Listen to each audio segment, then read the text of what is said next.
This week's video is going to be another one on the case study, so if you missed last week's video then do check this one out, as it will just give you some background into the case study exam itself. But this video this week is going to be around how much preparation is actually enough for the case study. So as I've mentioned, I didn't really know much about the case study, I didn't know what to expect, and something that's quite difficult to judge is how much preparation is actually needed. So I typically do take annual leave, or did take annual leave when it came to studying for my exams. And so I asked one of my friends about the case study and how much time was needed beforehand. And they actually said only about 1 or 2 days, which was quite surprising, but apparently we do already have the skills that we need to pass the case study. So I guess I just wanted to kind of make this video to kind of give you a sense of what will be enough to get to that pass.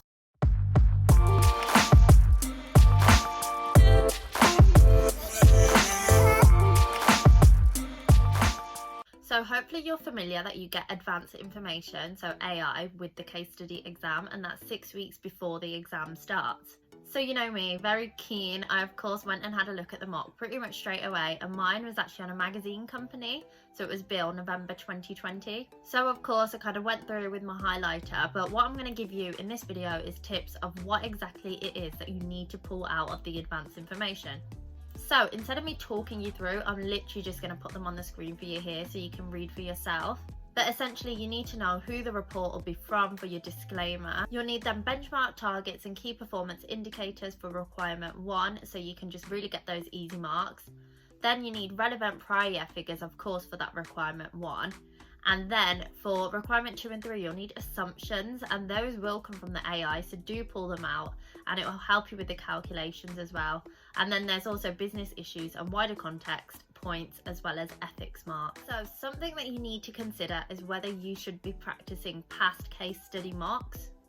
So I actually studied with Kaplan, and what I found is that we were really focusing on the past mock exams, and I found it quite weird at the time because even when the AI was out and we kind of knew what our exam was going to be on, we were still focusing on past paper exams, and honestly I didn't really get it, and I just kind of did question what the point of it was.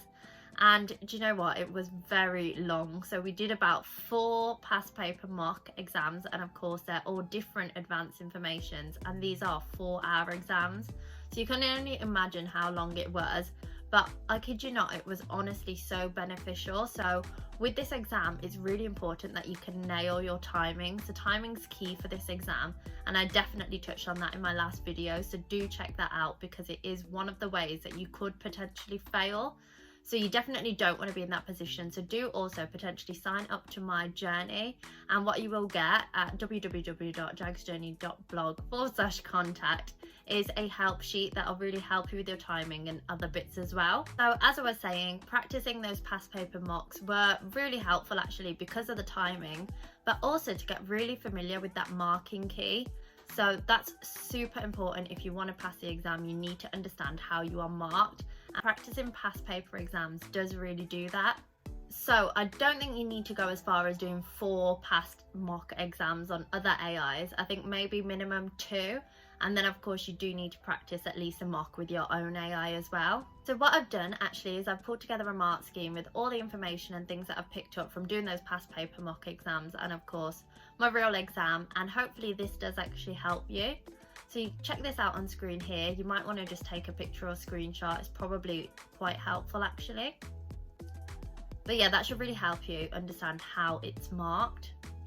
I do actually have a much more detailed blog on this, so click the link in the description below, and there should be a video coming on that, but whether it comes before the exams in July 2020, I'm not sure.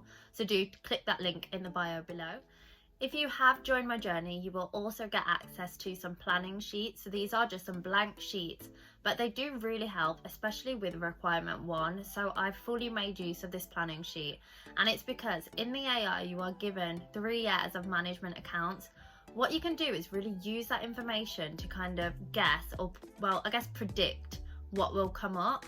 Those management accounts should really kind of give you a gist of what comments are likely to get those diamonds in the exam. So for example, revenue mix and things like that. I do want to stress though, a lot of the information from requirement 1 will come from the exam itself, but it does just help to have this to hand to kind of give you those key pointers so you know that you're touching on the right things. What I've actually done in the full link to this blog, link in the description of course below, I've actually given you pictures of what I had done for R1 so you can really see the detail of that and just kind of gather what I did, so it might help you when you're pulling together your own. You do want to make sure that you have those prior year comparison figures right to hand already drafted out, and that will again help you with time in the exam. Make sure you also include business issues and wider context points as well as recommendations, and get those down on that sheet because most likely you will be able to just drop those into the exam. And if your AI also mentions any kind of KPIs or any targets, do make note of that because you'll definitely need to reference that in the exam as to whether they have or haven't met those KPIs or those targets. Also, one to look out for is if they have any bank loans that have covenants, so you do want to know if they maybe breached them, and again that will be a mark for mentioning that. I say a mark, it'll be a diamond. You can also then kind of draft a conclusion as well. So honestly, a lot of R1 you can really plan and it will be really useful to you in the real exam. And in college we as well did go through requirements 2 and 3 and try and plan those, but I think I didn't like it as much because it is just much less predictable. So let's just go back to the point of the video. How much preparation is enough? So it sounds like I actually did quite a lot, and I'm not gonna lie, I did do quite a lot. So I did those 4 mock exams as well as then 2 practice exams for the case itself, and I also will touch on some extra help that I did have as well from outside. So I've made that sound really weird actually. It means that I just brought some mock exams, but yeah, I'll come on to that. So in terms of the things that I think you must do to pass the case study exam, the first thing is make sure that you've of course gone through the AI and you've pulled out those key things that I mentioned at the start of the video. Then I would also recommend doing at least a couple of past exams, so from other AIs, just to really nail the mark scheme and understand how you're doing with timing. Depending on how well you do in those, you of course may need to do more, but I'd say a couple should be okay. But then do also make sure that you do a mock exam relevant to that case that you're sitting. So hopefully you've got a study provider that will be able to kind of predict that. And then the other thing I'll say is do draft appendix 1. So get those prior year figures from the AI so you do have them ready to go for the real exam. And of course then the planning sheets, you can do those are a bit extra, but I would definitely recommend it for requirement 1. Anything else that you do on top then really is an added bonus. If you want, because you know you're going to have to give some recommendations, it probably is just worth drafting some for R2 and R3. So here's a picture of kind of the recommendations that I drafted beforehand. I'm not sure if they do help, but they might. So based on everything I've said then, I don't think you need more than a few days. Well, saying that, it's probably some weekends beforehand doing those mock exams, and then a few days just to kind of go through everything, consolidate it all, maybe if you've got time to do those planning sheets. But yeah, you should already have the skills that you need to do well in this exam. Many of the marks though, I will say, do come from the real exam itself, but it does help having that practice so you know exactly what to draw out and to put into your report to get those diamonds. So now I'll come on to that extra outside help that I did get for the case study, and that was with ACA Simplified, who are now Paradigm Shift. So they do actually give you 5 mock exams all for your case study, so based on your AI. And to be honest, it's not needed. I don't think you need this, but it's just kind of nice to have. And I didn't actually practice those. I really did just go through the marking keys and just check. And I saw the calculations in R2 and R3 as well, because I did kind of find those a bit harder. But it was really nice to kind of get a good sense of how to lay out calculations, and I did like it. So these mocks, they were actually quite similar to the real exam. So for example, requirement 2 was about pricing changes, and that's actually what came up in the real exam. So I found that really useful. So like I said, I was able to apply how the calculation was done in the real exam. And because the AI is quite limited in information, there is only a certain amount that will come up. So I feel like the calculations you can kind of predict. What you do need to really bear in mind though is that in the real exam itself, a lot of the marks will of course come from the information given to you on the exam day. That's the stuff that you do need to be really drawing out from the exhibits and putting into your answers. What you don't want to do is just be putting in generic points from these mock exams, because the real marks or diamonds come from that exam itself.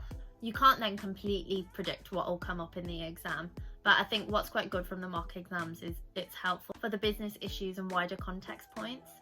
Make sure though that by this point you have done those practice exams, you know how to really apply, and just keep calm under that time pressure and really just do stick to your timings.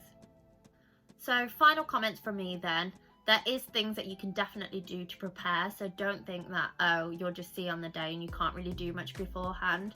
You can definitely do some work, but I think don't let the case study take up all of your time, especially if you have other exams that you do need to be revising for. So for example, SBM, the other advanced level exam, that actually does incorporate some of that requirement 1 in there. So it's also helpful by practicing that, you're kind of covering case study as well. But yeah, I really hope then that this video was helpful. I personally think it is, but obviously it's up to you, not me. But if you did find it helpful, then do give it a like.